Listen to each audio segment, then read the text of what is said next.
Hello friends, आज हम आपको एक सैम्पल मेन्यू या सैम्पल डाइट प्लान देंगे। यदि आपको इंटरमिटेंट फास्टिंग करनी है 16:8 स्ट्रैटेजी के साथ, तो वहाँ पे आपके लिए लगभग किस तरह का डाइट आपको प्लान करना चाहिए और क्या टिप्स पर आपको ध्यान रखने की आवश्यकता है यदि आप 16:8 इंटरमिटेंट फास्टिंग कर रहे हो।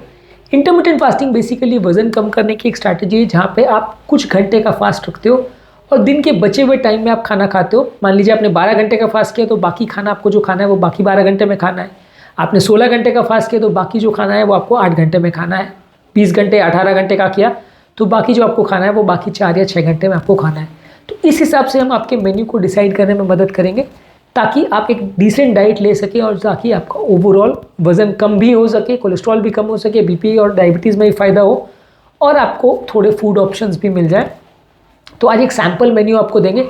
हमने ऑलरेडी फूड चॉइसेस पर काफ़ी वीडियोस में बात करी है। आज एक सैम्पल मेन्यू आपको देंगे ताकि एक बेसिक अंदाज आपको लग जाए। टॉपिक पर जाने से पहले जो लोग हमारे चैनल पर नए हैं उन्हें रिक्वेस्ट करूँगा कि चैनल को सब्सक्राइब करें, वीडियोस को लाइक करें, फॉलो करें, शेयर करें, कमेंट करें और पूरा देखें। जब कभी भी आप इंटरमिटेंट फास्टिंग करते हो तो आपको एक चीज़ तो ध्यान रखनी है कि जो फास्टिंग विंडो है जिसमें आपको नहीं खाना है, मान लीजिए 16 घंटे का है, यहाँ पे हम 16:8 स्ट्रैटेजी का डिस्कस करते हैं कि 16 घंटे फास्टिंग है और 8 घंटे खाना खाना है। तो वो 16 घंटे में आपको कुछ नहीं खाना है। आप अगर चाहो तो उस दौरान आप थोड़ा सा नींबू पानी विदाउट शुगर ले सकते हो, green tea, black T, black coffee without sugar, without milk ले सकते हो। लेकिन एडवाइजेबल ये रहता है कि आप कुछ भी ना लो पानी के अलावा। पानी आप जितना चाहे भी ले सकते हो पर और कुछ भी ना लो। ये चीज़ें आप एज ए ऑप्शनल ले सकते हो। अगर आपको बहुत ज़्यादा भूख लग रही है और वो कंट्रोल नहीं हो रही है तो एज ए ऑप्शन ले सकते हो। लेकिन रिकमेंड यही है कि आप कुछ भी ना लें बाकी पीरियड में 16 घंटे में। बचे हुए जो 8 घंटे हैं, मान लीजिए हम ये मान के चलते हैं कि आप ब्रेकफास्ट नहीं कर रहे हो और दिन के 12 बजे आपका पहला मील होता है, 8 बजे आपको रात को ख़त्म कर देना है, उसके बाद आपको कुछ नहीं खाना है। इस दौरान आपको ये कोशिश करनी है कि आप ऐसी चीज़ें लें जिसमें फाइबर हो, प्रोटीन्स हो, विटामिन हो, मिनरल हो, हेल्दी चीज़ें ज़्यादा हो, बहुत ज़्यादा कॉम्प्लेक्स कार्बोहाइड्रेट हो, मीठी चीज़ें, तेल की वाली चीज़ें, मैदे से बनी हुई चीज़ें, oily food, junk food, fruit drinks, fruit juices, cold drinks, ये सब आपको अवॉइड करनी है। जो भी ड्रिंक्स या जो भी खाद्य पदार्थों में ज़्यादा शुगर होगा या ज़्यादा ऑयल होगा, ज़्यादा तली हुई होगी, वो आपको ज़्यादा भूख लगाएगी और उसमें आपको बाकी टाइम पे कंट्रोल करना मुश्किल होगा। जो हमारा फास्टिंग पीरियड है उसमें बेसिक स्ट्रैटेजी यही है कि हमको ऐसी चीज़ें खानी है जिसको बॉडी धीरे धीरे करके पाचन करे ताकि हम बाकी 16 घंटे में अपनी भूख को प्रॉपर कंट्रोल कर पाएँ। यदि इस दौरान हम बहुत ज़्यादा मीठी और बहुत ज़्यादा तली हुई चीज़ें खाते हैं तो काफ़ी चांसेस है कि हमें ज़्यादा भूख लगेगी और बाकी 16 घंटे हमको फास्ट करना मुश्किल पड़ेगा।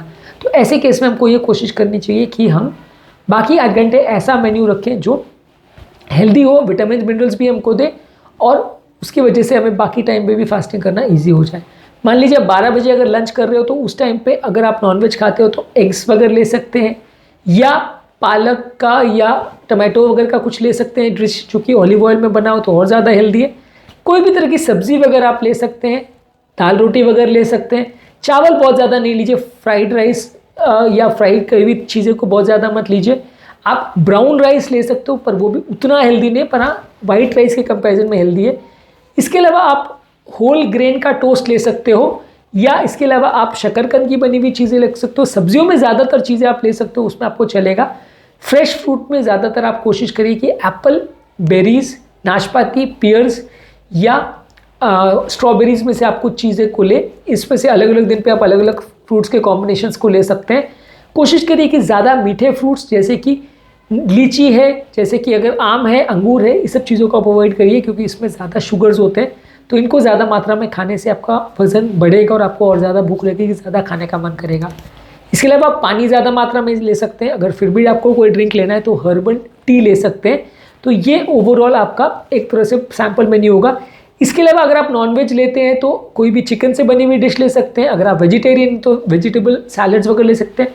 टोफू उसमें डाल सकते हैं, टोफू या रेगुलर पनीर भी ले सकते हैं, पर रेगुलर पनीर कम से कम स्किम मिल्क का हो, बहुत ज़्यादा हाई फैट का नहीं हो, फुल क्रीम मिल्क का ना हो।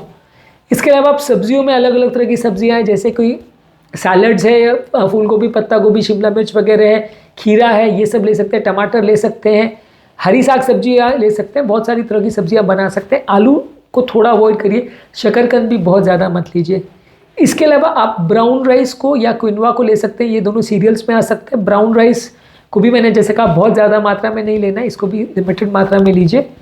इसके साथ हम अलग अलग सैलड्स में ऑलिव ऑयल और लेमन की ड्रेसिंग्स कर सकते हैं, पानी ज़्यादा मात्रा में लें तो चलेगा। ग्रीन टी, ब्लैक कॉफ़ी भी हम इस टाइम पे ले सकते हैं। तो इसमें हमारा जो शाम का स्नैक वगैरह उसमें भी हमारा कवर अप हो जाता है। ज़्यादातर आप लंच में अगर ले रहे हो तो पानी ले तो अच्छा है। 5 बजे जो आपको स्नैक करना है, तो मान लीजिए 12 बजे अगर आपने जो लंच किया तो आपने ग्रीन टी ब्लैक टी कुछ नहीं लिया, तो उस टाइम आप ब्लैक टी ग्रीन टी ले सकते हैं। रेगुलर चाय भी ले सकते हैं, बस उसमें शुगर बहुत कम और मिल्क बहुत कम होगा, स्किम मिल्क लेंगे तो ज़्यादा अच्छा है। इसके अलावा आप दही से बने हुए कोई डिशेस ले सकते हैं, नट्स वगैरह ले सकते हैं। दही के साथ अलग अलग स्मूदीज़ बना सकते हैं, दही के साथ अलग अलग बिना शुगर डाले अलग अलग नट्स के कॉम्बिनेशन वगैरह बना सकते हैं। गाजर या खीरा वगैरह का कोई सैलेड डिश बना सकते हैं, उसमें अलग अलग तरह के सैलड्स को यूज़ कर सकते हैं। और पानी इस टाइम ज़्यादा ले सकते हैं, ग्रीन टी ब्लैक टी वगैरह ले सकते हैं। तो ये कंपैरेटिवली आपका इवनिंग स्नैक का काम करेगा, जो कि हेल्दी है, आपको अच्छी विटामिन मिनरल्स भी देगा, पेट भी भरा रखेगा, उसको खाने के बाद आपको बहुत ज़्यादा भूख नहीं लगेगी। शाम को 7 बजे अगर आप तीसरा मील ले रहे हैं, डिनर वगैरह ले रहे हैं, तो इस टाइम पे 7 या 8 बजे आप सब्जियां अलग अलग तरह की बना सकते हैं। इस समय जैसे स्टीम ब्रोकली या कॉलीफ्लावर वगैरह ले सकते हैं।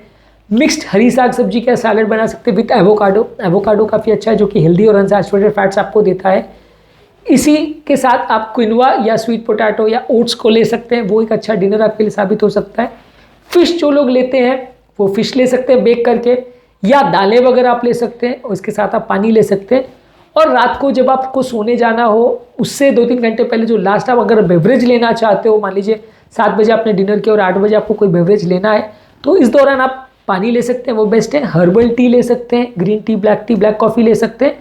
इसके साथ अगर आपको स्नैक करना हो तो थोड़ा सा आप कोई फ्रूट ले सकते हो, या थोड़ा सा कॉटेज चीज़ यानी पनीर ले सकते हो।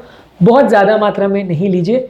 पूरे दिन के दौरान आपको पानी ज़्यादा मात्रा में लेना है, और फास्टिंग टाइम पे भी अगर आपको बहुत ज़्यादा प्यास लगती है तो पानी ज़्यादा मात्रा में लेना है। साथ में ग्रीन टी, ब्लैक टी अगर आप परमिट अपने आप को करते हो तो ले सकते हैं, पर आइडियली नहीं लेना चाहिए।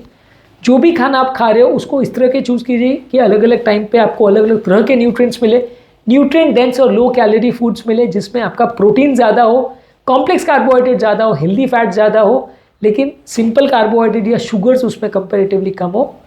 भूख ज़्यादा लगे और भूख जितनी लगे उस हिसाब से अपने खाने को चूज़ करिए।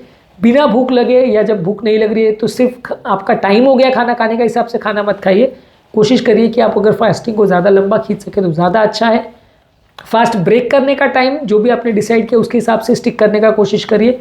उसमें बहुत जल्दी अगर आपको भूख लग गई और आपने फास्ट ब्रेक कर लिया तो आपको उतना फ़ायदा नहीं हो पाएगा। यदि आप वर्कआउट करना चाह रहे हैं और आपको अगर वर्कआउट करके उसके बाद नाश्ता या कुछ करना है, तो ऐसे टाइम पर आप कोई अगर आपका वर्कआउट जो है आपका फीडिंग विंडो में आ रहा है, तो वर्कआउट के दौरान आप कोई थोड़ा बहुत स्नैक या कोई प्रोटीन ड्रिंक या शेक इस तरह से ले सकते हैं। ज़्यादातर ये रिकमेंडेड होता है कि आप वर्कआउट के तुरंत बाद अपना फास्ट तोड़ दें। मान लीजिए अगर आपको फास्ट सुबह 9-10 बजे तोड़ना है, या फास्ट आपको 10-11 बजे तोड़ना है, तो उससे 1-8 घंटे 2 घंटे पहले आप एक्सरसाइज कर लीजिए, और जब वर्कआउट करके आप शावर वगैरह कर लें तो उसके बाद आप अपना फास्ट तोड़ें। तो इस दौरान आप प्रोटीन शेक से इस तरह की हाई प्रोटीन वाली चीज़ों को ज़्यादा लें तो उससे ज़्यादा अच्छा रहेगा। पर इसमें आप बहुत ज़्यादा कार्बोहाइड्रेट्स या बहुत ज़्यादा शुगर वाली चीज़ें मत लीजिए, शुगर वाले बेवरेजेस या फ्रूट जूसेस मत लीजिए, क्योंकि इसमें आपका वज़न बढ़ेगा और फ़ायदा नहीं होगा, और आपको बाकी टाइम भी अपने फास्टिंग को मेंटेन करना मुश्किल पड़ेगा।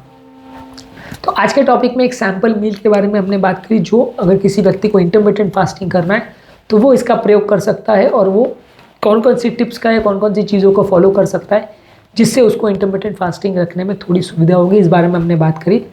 उम्मीद करूँगा कि आज के टॉपिक में कुछ नई बातें जानने को मिली होगी।